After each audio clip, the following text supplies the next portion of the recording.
বেহাল রাস্তার কারণে প্রতিনিয়ত হচ্ছে পথ দুর্ঘটনা।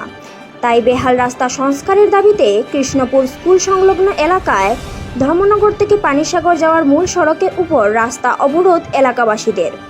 দীর্ঘক্ষণ অবরোধ চলার পর পূর্ত দপ্তরের আধিকারিকদের আশ্বাসে অবরোধ মুক্ত করে এলাকাবাসীরা।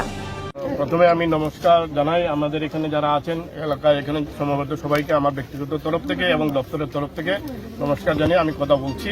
আসলে রাস্তাটা সম্পর্কে আমি যেটা বলবো, যেটা সত্যি রাস্তার অবস্থা খুবই খারাপ এবং আমরা সেটা টেন্ডার কল করা হয়েছে এবং দুবার ইলেকশনের কারণে আমাদের যেটা এমসিসির কারণে আমাদের যে ফর্মালিটিসগুলো রয়েছে সেগুলি কিছুটা জন্য দেরি হয়েছে এবং যিনি কাজ নেবেন এক্সিকিউটিভ ইঞ্জিনিয়ারের পক্ষ থেকে আমরা যাকে কাজ দেওয়া হয়েছে মানে অফিসিয়ালি দেওয়া হবে উনিও বর্তমানে আমাদের সঙ্গে আছেন এবং আমরা ওনাকে রিকোয়েস্ট করেছি এজ আর্লি এজ পসিবল বলতে আগামীকাল থেকেই কাজটা যাতে উনি শুরু করেন। এবং গত পরশুদিন অর্থাৎ আজকে তো সোমবার, গত পরশুদিন শনিবারে আমাদের হায়ার অথরিটি অর্থাৎ সুপারিনটেন্ডিং ইঞ্জিনিয়ার নিজেও ভিজিট করেছেন, দেখেছেন এবং উনিও নির্দেশ দিয়েছেন যে কাজটা এজ আর্লি এজ পসিবল করা যায়।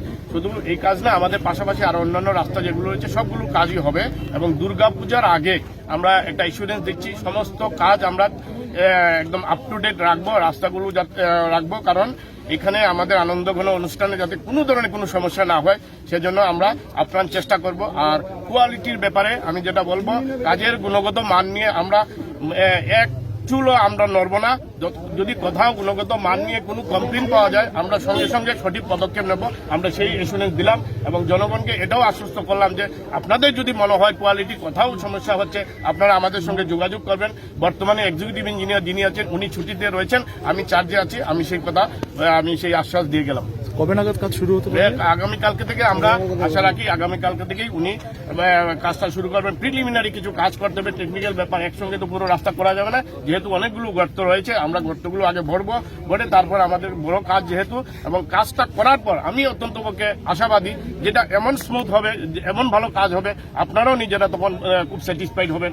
এটা আমার বিশ্বাস এবং আমি আশা রাখি এটাই জনগণের কাছে। কতটুকু পর্যন্ত হবে রাস্তাটা? এখান থেকে আমাদের ন্যাশনাল হাইওয়ে পর্যন্ত এইটা কাজটা হবে, চামটিলা পর্যন্ত। এবং ওখানে আরেকটা বলি, এডিশনাল ন্যাশনাল হাইওয়ে যে কাজটা করেছে তারা তাদের কাজটা করে চলে গেছে। দুই দিকে যে ডাউন থাকে ওটা কিন্তু তাদের করা ছিল, তারা করেনি। হঠাৎ করে যে বাঁকটা রয়েছে সেখানেও আমরা সেটাকে আমাদের ব্যক্তিগত দপ্তরের তরফ থেকে সেটাকে আমরা স্মুথ করে দেবো।